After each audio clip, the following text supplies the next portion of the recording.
Hello, everybody. Welcome to the show that shall not be named, lest it be forsaken by YouTube. Today's prompt was castle, as you probably know.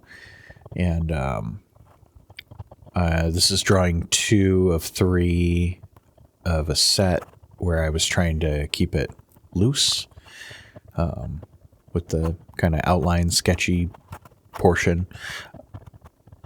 Yeah, so here I'm doing the outline, trying to keep it loose, and just trying to, make it like a, kind of surreal, abstract pile of castle parts. So I was, putting, I don't know what they're called. They're those little like buildings with the spires, and I was just, putting them wherever, trying to give it some depth and all that stuff. And so, yeah, here I've started on the shading,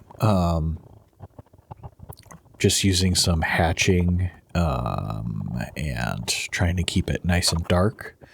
I think my idea for the shading on at least on the castle portion of this was to kind of almost, I wanted it to look like dark nighttime, almost like a silhouette with like a bunch of texture, right? So for the most part, I was keeping it really dark. In some places, like you can see on the roof there, I tried to add some scaly textures for like shingles. So yeah, I'm pretty happy with how this one turned out. It was a struggle though. I think with non-organic stuff, when it's a lot of straight lines and angles, I tend to struggle a little bit more on stuff like that. It doesn't come out as naturally. But I like doing it. I love doing these like kind of chaotic looking like houses. It's almost like just a junk house that's just piled together, a ramshackle, if you will.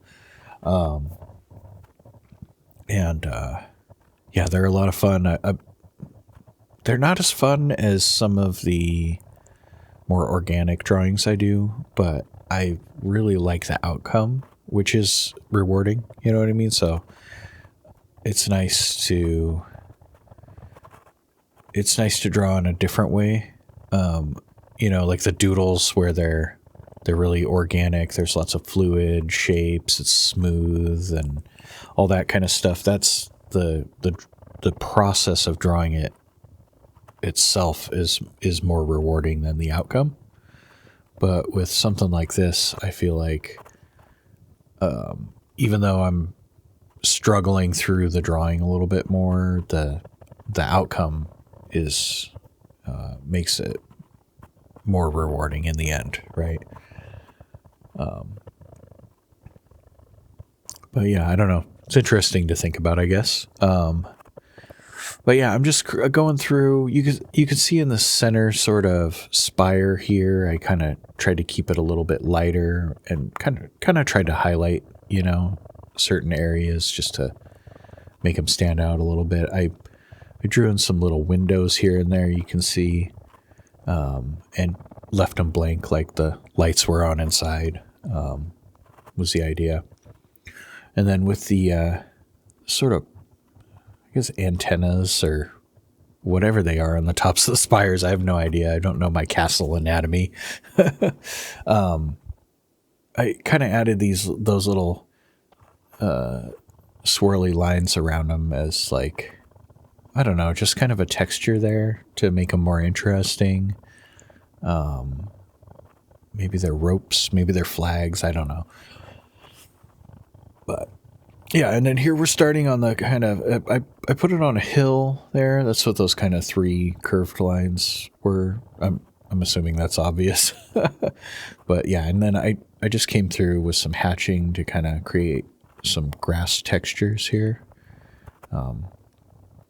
And just following the kind of the contour of, you know, like I imagine the hills contour and then going across that with the, you know, to make it look like grass standing up off the hill, right? I still can't find my circle maker, so that was the top, the little rubber squeezy dude off the eyedropper. I use that to make the moon shape. And then in the last video I was talking about doing some clouds, and I didn't want to do them because I couldn't figure it out, so I figured I'd try it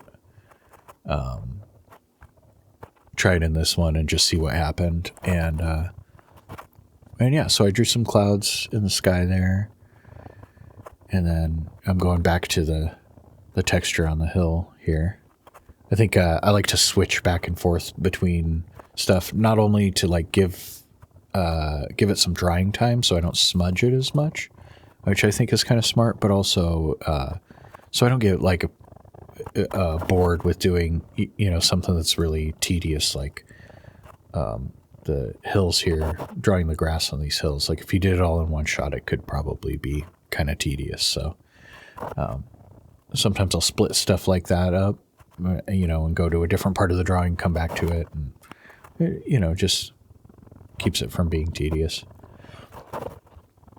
So with the sky texture, I decided to kind of follow the contour of the moon, and then just imagine those concentric circles like coming outward through the entire sky.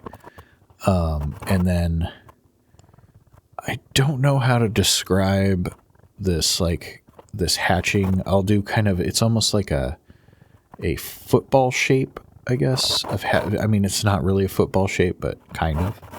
And then it creates this kind of cool, like negative space in between the hatching, which I think has like a nice, you know, kind of texture for like skies, maybe water. I don't know. That one's kind of, I'm still like experimenting on what to use. I like it in the sky though. It's almost like there's like another layer of clouds kind of behind the clouds I actually drew there. You know what I'm saying? It might be like a good like tree bark texture too. But yeah, you just keep like, if you look at that patch right there that I just did, you can see the kind of negative space in there. If you just focus on that, yeah, and right there, it's like this kind of streaky texture, I guess. I wish I was better at explaining stuff. So I'm a visual artist, right? Like, I'd be a writer if I was good at, you know, expressing myself with language. But I kind of suck at it, so I'm trying my best here, though. But yeah, so yeah, I just right there it was like really smudgy, so I kind of went over on the my left hand side. I went over it with some more hatching to kind of cover up some of the smudges, and but yeah, that should that's gonna pretty much wrap it up. I'm gonna go around the outside edge just to give it a little more pop, and then, you know, write the prompt and my signature on the side here. But thanks for watching. Like, comment, subscribe, and thank you to my patrons on Patreon. All right. See you tomorrow.